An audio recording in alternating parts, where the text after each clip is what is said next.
你好，李卓人。係，大家好，我係李卓人。89年6·4嗰陣時係咪好難忘呢？一定係無望六四，建設民主中國。聽講呢，你當時就去咗天安門廣場喎，經歷過出生入死喎。係啊，當時我喺龔自連嘅帳篷入邊，一聽到嗰啲勁共聲，我就知大鑊啦。所以我就一直衝出去，係咁跑，一直跑翻去北京飯店，幾驚。之後天安門發生嘅事，我雖然睇到，但我睇到唔係，我聽到都唔係。總之我就知啦。我見到好多軍隊開入嚟，出邊嘅街燈熄晒，好黑，好恐怖，好多軍人，好多槍，好黑，乜都見唔到。跟住我見到好多木頭車運啲屍體去醫院，仲流緊好多血。我數過，大約有10幾架木頭車經過。嗰晚真係好黑，我好驚。係啊，咁跟住呢？跟住我咪好驚，咁我就好機警咁轉咗去龍虎飯店，跟住打電話翻香港話好驚，但係唔捨得我，因為我走得快。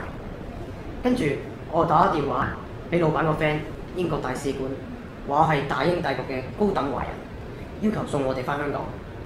咦，係喎，好似你簽過悔過書啊，又係咩回事啊？大陸啲公安揩字嚟嘅，你估我真係真心嘅咩？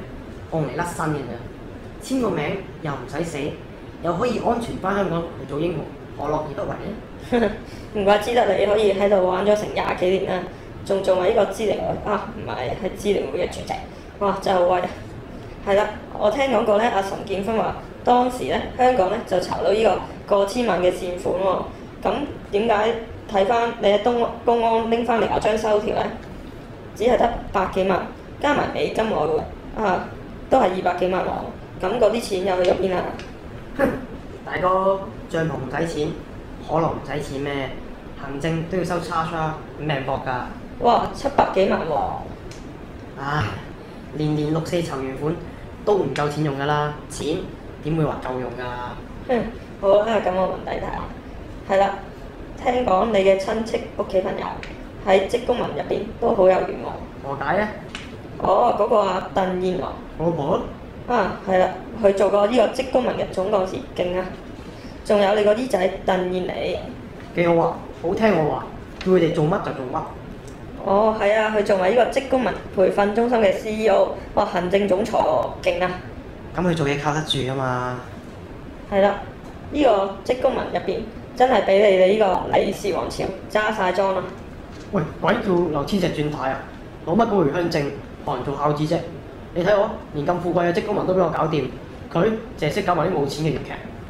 咁又係，職工盟而家有成16萬會員喎，每年會員交嗰啲會費加埋都幾百萬啦。咦，係喎，好似從來都冇見過你哋向會員公開呢個財務報告喎。你屋企啲數你都唔會亂俾人睇啦。我老婆佢哋管錢，我放心，實冇問題㗎。好啦，我問第二題。2007年紮鐵罷工基金曾經籌額成百萬，後來咧淨係得翻幾十萬喎。啲錢究竟去咗邊呢？連呢個建築職工總會會長孫龍大都話唔知去咗邊。咁你話有咩回應啊？你講嘅 MPF 未啊？啲錢可以變少㗎嘛，好正常。